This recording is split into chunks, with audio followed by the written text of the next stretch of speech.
Bismillahirrahmanirrahim. Assalamualaikum warahmatullahi wabarakatuh dan selamat siang.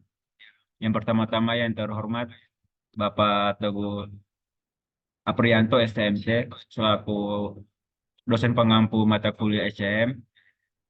Baiklah, pada hari ini kami dari kelompok 3 akan presentasikan materi yang berjudul pengukuran kinerja SCM penggunaan metode AHP dalam pemilihan supplier. Yang dimana di kelompok kami itu ada beranggotakan 4 orang, ada Al-Kafi Ali, Muhammad Dio, ada Sultan Takdir Ali, dan Saiful Madia. Baiklah, langsung saja di pembahasan kali ini, yaitu perihal supply chain management. Secara umum, supply chain management adalah serangkaian kegiatan yang meliputi perencanaan, pengelolaan, dan aktivitas produk. Dari setiap kegiatan yang telah dijalankan tentu saja menggunakan strategi biaya yang berbasis efisien, terkontrol, dan mampu meningkatkan keuntungan. Tujuan dari supply chain management ini adalah mengatur dan mengelola antara penawaran dan permintaan dengan baik. Jika mampu melakukannya, sebenarnya tidak akan ada masalah-masalah yang muncul. Meskipun begitu, kita perlu tahu apa saja masalah yang termasuk dalam supply chain management, yaitu ada 3. Yang pertama itu ada relasi antara konsumen dan klien. Yang kedua ada pengadaan barang dengan distributor. Yang ketiga itu ada level dalam outsourcing. Selanjutnya di sini itu ada pengukuran kinerja supply chain management. Di sini ada pengukuran kinerja supply chain management atau SCM merupakan proses penting untuk mengevaluasi seberapa efektif dan efisien operasi rantai pasok sebuah perusahaan. Ada beberapa metrik yang umumnya digunakan untuk mengukur kinerja SCM. Di antaranya itu yang pertama, customer service metrics, on time delivery, persentase pesanan yang tiba tepat waktu. Yang kedua, perfect order full, persentase pesanan yang terpenuhi tanpa cacat dan sesuai spesifikasi. Yang ketiga, order fill rate, persentase total pesanan yang berhasil dipenuhi dari total pesanan yang diminta. Baiklah, dari saya cukup sekian. Diserahkan ke saudara Dio. Saudara Dio, dipersilakan.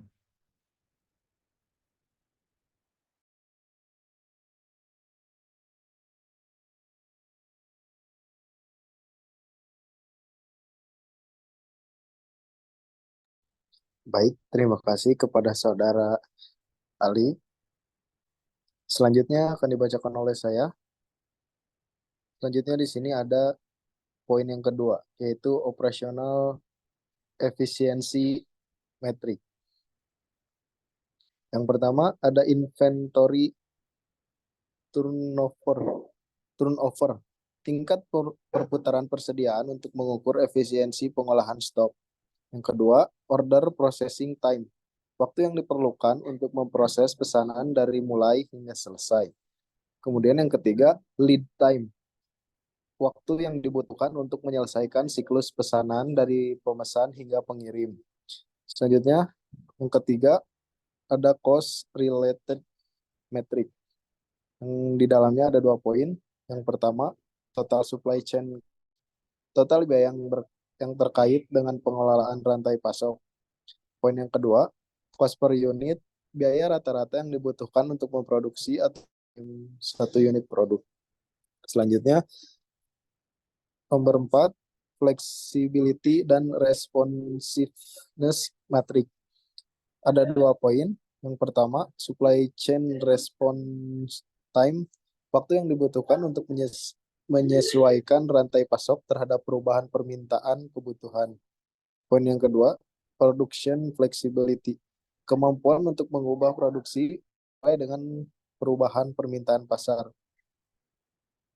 Selanjutnya yang kelima, sustainability metric. Terdapat 2 poin. Carbon footprint, jumlah emisi karbon yang dihasilkan dari kegiatan operasional rantai pasok. Poin yang kedua, waste reduction, upaya untuk mengurangi limbah yang dihasilkan selama proses produksi dan distribusi. Selanjutnya di sini ada metode AHP.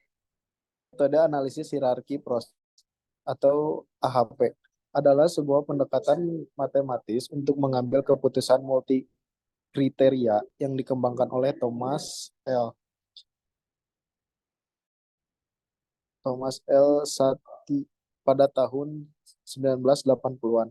AHP digunakan untuk mengatasi kompleksitas dalam pengambilan keputusan dengan memecah masalah menjadi beberapa tingkat hierarkis.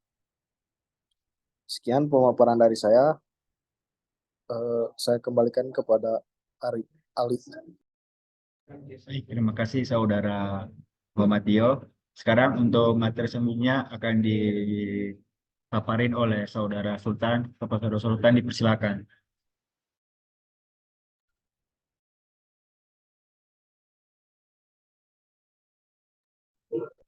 Terima kasih kepada Dr. Selanjutnya ada langkah-langkah berkinerja menggunakan SCM menggunakan metode AHP untuk pemilihan supplier. Yang pertama ada penerapan metode analisis hierarki proses atau AHP dalam pemilihan supplier, membantu perusahaan untuk membuat keputusan yang terinformasi dan terstruktur berdasarkan berbagai kriteria yang penting. Berikut ini adalah langkah-langkah dalam menggunakan AHP untuk pemilihan supplier. Yang pertama ada menentukan tujuan dan kriteria, yang kedua bentuk hierarki kriteria, dan yang ketiga ada penilaian berpasangan kriteria. Next. Yang keempat ada hitung bobot kriteria, yang kelima ada evaluasi supplier, yang keenam ada perhitungan nilai total, yang ketujuh analisis hasil dan pengambilan keputusan, dan yang kedelapan ada validasi dan sensitivitas. Next. Saya kembalikan lagi kepada moderator. Baik, terima kasih untuk saudara Sultan yang telah menjelaskan materi yang sebelumnya.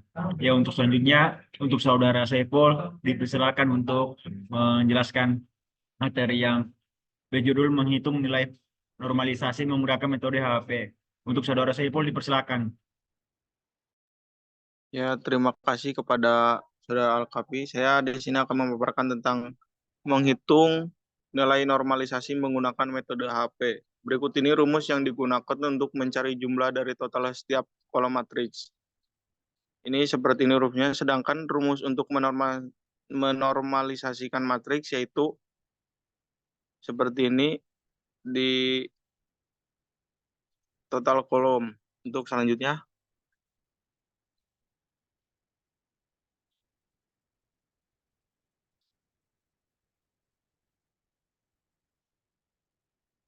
yaitu ada pembobotan yang diperoleh dari hasil normalisasi matriks. Selanjutnya dijumlahkan menggunakan nilai-nilai dari setiap baris dan dibagi dengan jumlah elemennya untuk memperoleh nilai rata-ratanya. Berikut ini rumus untuk memperhitung total baris. NB sama dengan A11 ditambah A12, A13 sampai seterusnya. Sedangkan untuk memperoleh hasil priority vector menggunakan rumus sebagai berikut, yaitu NK di mana sama dengan NB total baris, N dengan jumlah elemen.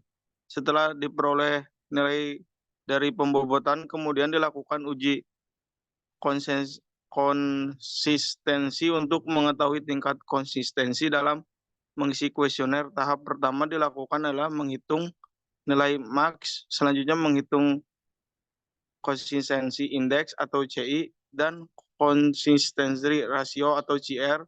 Jika hasil perhitungan konsistensi rasio CR dikurangi 0,1, maka dapat disimpulkan data yang diperoleh dengan yang telah konsisten, dan apabila CR lebih besar dari 0,1, maka kuesioner perlu dilakukan perbaikan dan disebarkan kembali.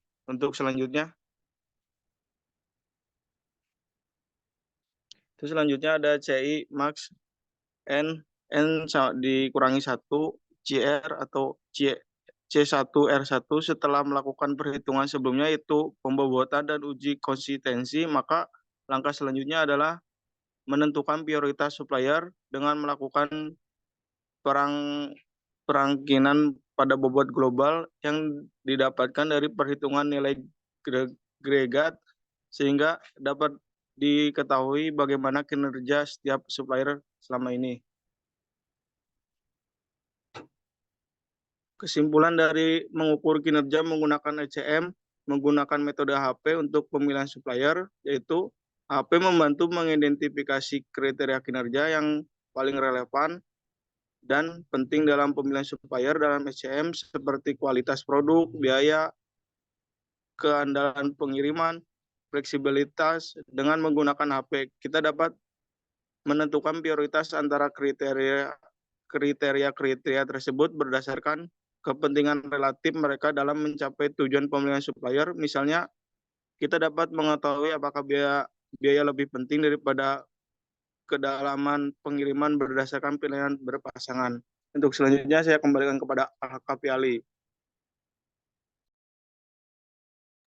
Baik, terima kasih Saudara Saiful yang telah menjelaskan materi yang terakhir atau yang terakhir. Baiklah, sebelumnya terima kasih. Mohon maaf jika ada salah kata yang kurang enak didengar. Dari kelompok kami cukup sekian. Terima kasih. Assalamualaikum warahmatullahi wabarakatuh. Waalaikumsalam warahmatullahi wabarakatuh.